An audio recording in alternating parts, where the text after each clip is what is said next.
กระทรวงเกษตรกรรมและป่าไม้กรมพัฒนาชนบทและสหกรณ์คือความหวังใหม่ของชาวเกษตรกรไม่ล้ำเดียวล้อมหัวบ่ควายไผ่บ่พร้อมแปลงบ้านบ่เหือง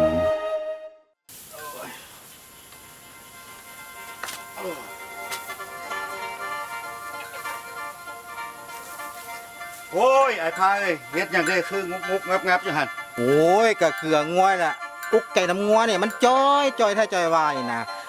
มันหลับบ่ตุ้ยบ่พีคืองัวชาวบ้านเขา น้องเบิ่งนี่นะอ้ายเลี้ยงบ่ถูกวิธีเบิ่งมันขาดสารอาหารนะนี่นะอ้าย โอ้ยน้องเอ้ยสารอาหารเนี่ยอ้ายบ่มีเงินดอกเนาะบ่ไว้อาหารไว้กับแนวนี้แหละปฐมประทานนี่แหละธรรมดาสิแหละคันเราเรื่องการเลี้ยงเนี่ยอ้ายก็บ่ฮู้จักวิธีสิเลี้ยงแบบใดหั่นนะแบบสุขภาพมันเฮ็ดแล้วเนี่ยบ่ฮู้จักวิธีว่าซั่นซะคันว่าเรื่องการเจ็บเป็นมันน่ะนะเงินสักอย่างก็บ่มีเลยบัดนี้คันว่าเอาไปขายเขาติงัวอ้ายนี่จ้อยนี่ราคาเขาก็ลุดนี่บัดนี้บัดงัวเจ้านี่ข่อยเบิ่งคืองัวเจ้าคือตุ้ยแท้ งัวน้องไปกี้กับจอยแบบนี้แหละแต่ว่าน้องไปทอดถอนบทเรียนนำกลุ่มเลี้ยงงัวของบ้านอื่นนำซ่าก่อนของเขามีวิธีเลี้ยงน้องก็ได้บทเรียนหลายได้อ้ายบอกงัวน้องโตได้ก็มีโตตุ้ยขายในราคาสูงเบิด ห่วยคันว่านี่ไอ้สนใจได้นี่มันนี่มันเพื่อนไปลบมันดีกว่านะไปลบอยู่งั้นได้บ่ ก็สิเป็นอย่างนั้น ไปกินน้ำกินในเนาะไปโอ้ยมันเพื่อนคนน้อยนี่ฝนตก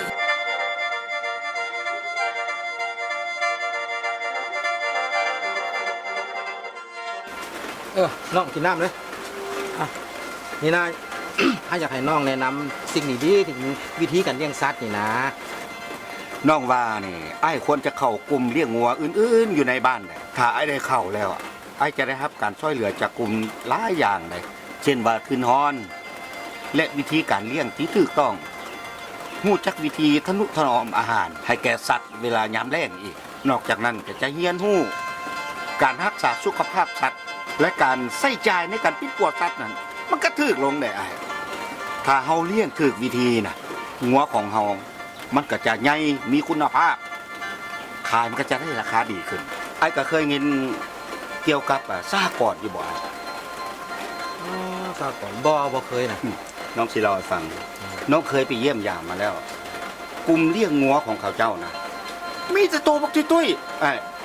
เวลาขายเขาก็ได้ราคาสูงเขามีรายรับประจำปีแต่ละปีนะเพิ่มขึ้นเงินว่าในอนาคตมอนี่กลุ่มของเขาเจ้าก็จะสร้างเป็นสหกรณ์ได้แต่น่าสนใจดีอยู่นี่นะเรื่องที่เว้ามาเนี่ยเรื่องสหกรณ์นี่มันสิบ่เป็นแบบคือตะกี้แต่ก่อนบ่มันก็แตกต่างกันแหละแม้นในเมื่อก่อนบ้านเฮาก็เคยมีสหกรณ์มาแล้วในช่วงปี 1980นะแต่ว่าสหกรณ์ในเมื่อก่อนมีจุดประสงค์เพื่อค้ำประกันทางด้านเสบียงอาหารซื่อๆแล้วผลประโยชน์ก็แบ่งแบบเท่าเทียมกันแต่ว่าการสร้างตั้งสหกรณ์ในปัจจุบันนี้มันแม่นบนพื้นฐานหลักการประชาธิปไตยสมัครใจได้ในการคุ้มครองบริหารหรือจัดการต่างๆแม่นขึ้นกับสหกรณ์เองในหันจะมีภาครัฐบาลเฮาเนาะเป็นผู้ซอยสร้างนโยบายสุขยู่ส่งเสริม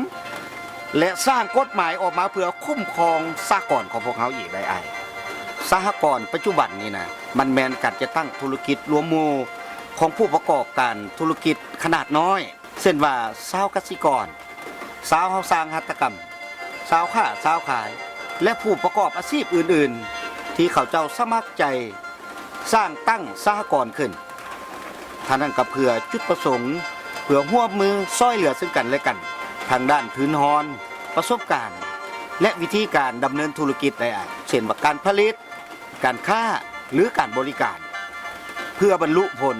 ในการดำเนินกิจการของตนเองรวมทั้งรับประกันทางด้านสวัสดิการสังคมระหว่างสมาชิกและครอบครัวของสมาชิกได้อ้ายก็บ่เคยได้ยินมาก่อนเด้อแต่ว่าอ้ายนี่สนใจเด้อนี่ถ้าอ้ายนี่สมัครเป็นสมาชิกสหกรณ์นี่นะแล้วนะและอ้ายนี่มันสิได้ผลประโยชน์อย่างใดถ้าว่าพวกเขาได้เข้ามาเป็นสมาชิกของสหกรณ์แล้วพวกเขาก็จะมีโอกาสได้รับหลายอย่างเช่นว่า1 พวกเขาก็จะได้รับคำแนะนำเรื่องวิธีการอันใหม่ๆจังซี่การขายผลผลิตพวกเขาก็จะได้ราคาสูงขึ้นสามารถลดพรต้นทุนในการผลิตลงอีกนอกจากนั้นพวกเขาจะได้รับผลประโยชน์จากการดำเนินธุรกิจและหุ้นอีกได้แต่พวกเขายังสามารถเข้าถึงแรงทุนถ้าหากว่าสหกรณ์ครับมีกองทุนนะอ้ายก็ยังสิได้รับดอกเบี้ยจากกองทุนนั่นอีกทั้งหมดนั่นนะมันเป็นผลประโยชน์ของสมาชิกที่จะได้รับได้อ้าย โอ้เพิ่นนำพากันได้วะสหกรณ์เพิ่นนี่จึงประสบผลสำเร็จ โอ้สหกรณ์เพิ่นประสบผลสำเร็จนี่แน่นอนที่สุดสมาชิกต้องมีแรงจูงใจซื่อสัตย์เต็มใจที่จะช่วยเหลือซึ่งกันและกัน ต้องมีความไว้เนื้อว่างใจซึ่งกันและกัน มีจุดประสงค์มีเป้าหมายที่ชัดเจนคักแน่มีแผนธุรกิจร่วมกัน นอกนั้นแล้วต้องมีกฎระเบียบภายใน และสมาชิกทุกคนนะต้องปฏิบัติตามกฎระเบียบสิ่งที่สำคัญนะอ้ายแผนการจัดตั้งปฏิบัติงานนั้นต้องโปร่งใส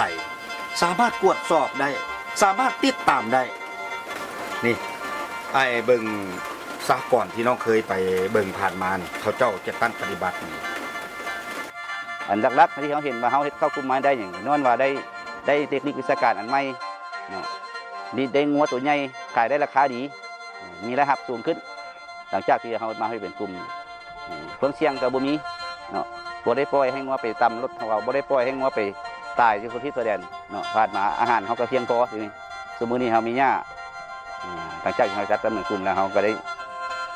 ร่วมกันตัวกันนั่นแหละเนาะฝึกกลุ่มผมแต่ละบอนส่วนหลายเป็นขั้นเทิงนั่นแหละมาฝึกผมให้แล้วก็เขาเอาเทคนิคตัวนี้มาเว้าให้หมู่ต่อเศรษฐกิจครอบครัวของแต่ละคนก็มีอยู่ไม่กินมีสังคนกับครอบครัวก็สามารถซื้อรถส่งลูกเข้าโรงเรียนได้ เห็นป่ะ นั่นล่ะโอ้น่าสนใจเลยถ้าอ้ายอยากสร้างสหกรณ์นี่นะจะเฮ็ดแนวใด มันบ่ได้ยากจักน้อยไอ้ไอ้ต้องไปติดต่อพัวพันกับกรมพัฒนาชนบทและสหกรณ์เพิ่นรับผิดชอบในการคุ้มครองสุขยู่ส่งเสริมสหกรณ์ในสปป.ลาวได้ไอ้ในการสร้างตั้งสหกรณ์แม่นเพิ่นปฏิบัติตามดำรัส136/นย.ลงวันที่5 เดือน 3 2010 หมวดที่ 2 มาตราที่ 7นี่ไอ้การสร้างตั้งสหกรณ์น่ะมันมี5ขั้นตอนได้ไอ้ขั้นตอนที่1เขาต้องจัดกองประชุมเพื่อปรึกษาหารือปลุกระดมให้ความรู้เกี่ยวกับประเภทสหกรณ์ที่เขาจะสร้าง2ปรึกษาหารือและวางแผนเกี่ยวกับการสร้างตั้งเช่นว่าประเภทซื้อของสหกรณ์จำนวนสมาชิกมีเท่าใดแผนการจะตั้งปฏิบัติแนวใดทุนในการลงทะเบียนมีส่ำใดจำนวนหุ้นเด็กและห่างกฎระเบียบภายในสหกรณ์เฮาอีกได้3เปิดกองประชุมขั้นทับอิฐเพื่อรับรองเอากฎระเบียบภายในสหกรณ์และเลือกตั้งเอาคณะบริหารสหกรณ์4ขอใบอนุญาตดำเนินธุรกิจตามประเภทของสหกรณ์นำคะแนนการที่เกี่ยวข้อง 5. ต้องจดทะเบียนสหกรณ์นำคะแนนอุตสาหกรรมและการค้าถ้าเฮาเฮ็ดไปตามขั้นตอนทั้งหมดนี้นะก็ถือว่า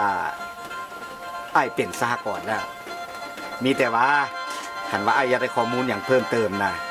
ก็ให้ไอ้ไปหาสหกรณ์ตัวจริงเลยไปถามเขาเจ้าว่าเขาเฮ็ดแนวไหนไอ้สนใจอยากสร้างแต่นี่นะสหกรณ์นี่นะไอ้ก็ลองติดต่อพัวพันไปหาห้องการกสิกรรมและป่าไม้เมืองเบิ่งบางเทื่อเพิ่นอาจจะซอยให้คำคิดคำเห็นไอ้ได้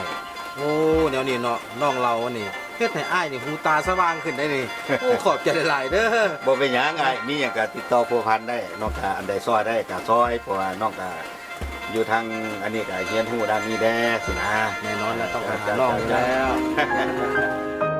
สิ่งใดคนเดียวเฮ็ดบ่ได้แต่หลายคนร่วมกันสามารถเฮ็ดได้สนับสนุนโดยสหพันธ์สหกรณ์และไลฟ์ไฟเซนแห่งประเทศเยอรมัน